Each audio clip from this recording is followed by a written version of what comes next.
சம்பவம் தான்.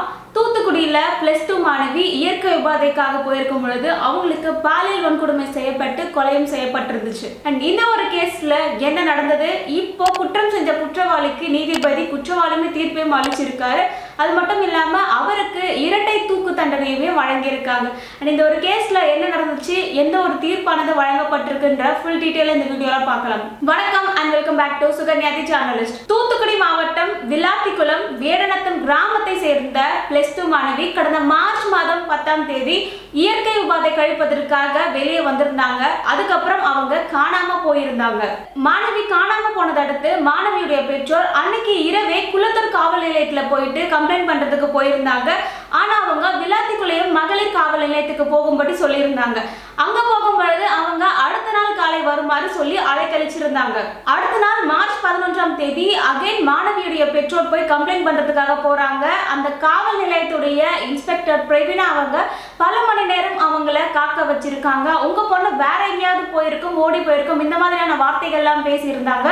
மார்ச் 11ஆம் தேதி மாணவியுடைய பெற்றோர் அகைன் குளத்தூர் காவல் நிலையத்துக்கு போறாங்க. ஒரு ஆஃப்டர்நூன் டைம்ல ஒரு காட்டு பகுதியில மாணவியுடைய உடலானது சடலமாக அலங்கோலமாக அங்க இருக்கிறதையும் பாக்குறாங்க. அண்ட் இந்த ஒரு சம்பவம் நடந்ததுக்கு பிறகு அங்க இருந்த போலீஸ் வந்து மாணவியோட உடலை கைப்பற்றி தூத்துக்குடி மருத்துவமனைக்குமே அனுப்பி வச்சிருந்தாங்க. அண்ட் இந்த ஒரு சம்பவம் அங்க இருக்கக்கூடிய மக்கள் மட்டும் இல்லாம தமிழ்நாட்டையே அதிர்ச்சி அளிக்க வைத்திருந்துச்சு. ஒரு டாய்லெட் வசதி கூட இல்லாம அந்த ஒரு இடத்துல இருக்கு.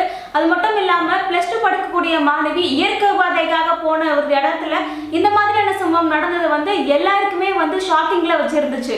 அண்ட் இதனால அங்க இருக்கக்கூடிய மக்கள் 12 மணி நேரமாக சாலையில மறியல் போராட்டமும் நடத்தி இருந்தாங்க.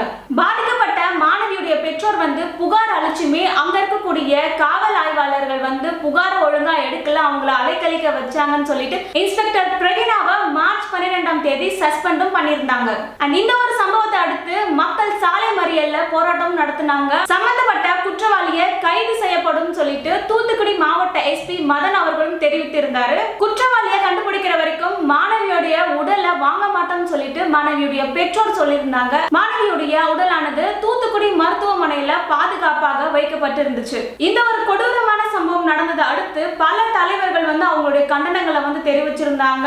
ஆளுநர் தமிழிசை சவுந்தரராஜன், MP கனிமொழி அவர்கள், விளாத்திக்குளம் MLA மார்க்கேண்டையன், வைகோ அவர்கள், அமைச்சர் ஆதவ் அர்ஜுனான்னு சொல்லிட்டு இவங்க எல்லாருமே பாதிக்கப்பட்ட ஃபேமிலியை போய் மீட் பண்ணி ஆறுதலும் தெரிவிச்சிருந்தாங்க. நெல்லை DIG, தூத்துக்குடி DSPகள் சொல்லிட்டு 10க்கும் மேற்பட்ட குழுக்கள் தனிப்படைகள் அமைத்து விசாரணை வந்து நடத்தி இருந்தாங்க. ஆனா 5 நாட்கள் ஆகியும் குற்றவாளி யாருன்னு கண்டுபிடிக்கவே முடியல. குற்றவாளியான தர்ம முனீஸ்வரனை போலீசார் எப்படி கண்டுபிடிச்சிருந்தாங்க? முக்கியமா CCTV ஆதாரம். காற்றாலை கோபுர CCTV காட்சியில தர்ம முனீஸ்வரன் பைக்ல போன காட்சிகள் பதிவாகி இருந்துச்சு.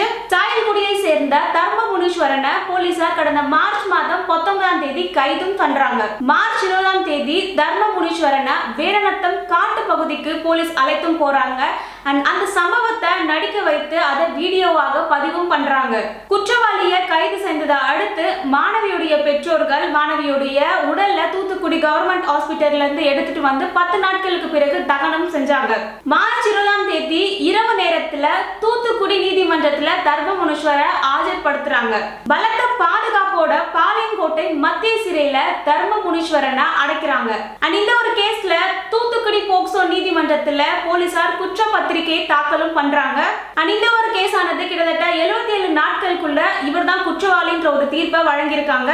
இந்த வழக்கானது கடந்த மே மாதம் 5ஆம் தேதி விசாரணைக்கு வந்தது. கிட்டத்தட்ட 3 முறை அவரை நீதிமன்றத்துல ஆஜர்படுத்தி இருந்தாங்க.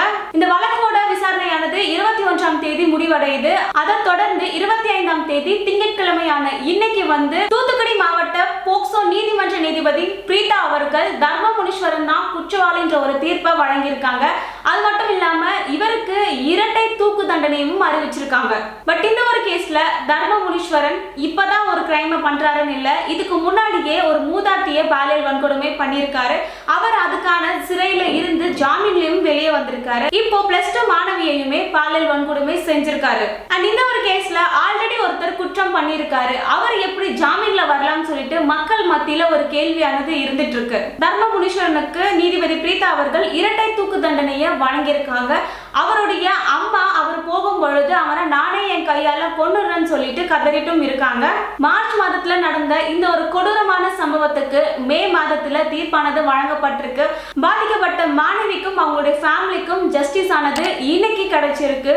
அண்ட் இந்த ஒரு கேஸோட ஜட்ஜ்மெண்ட் பத்தி நீங்க என்ன நினைக்கிறீங்கன்னு சொல்லிட்டு கமெண்ட்ல சொல்லுங்க.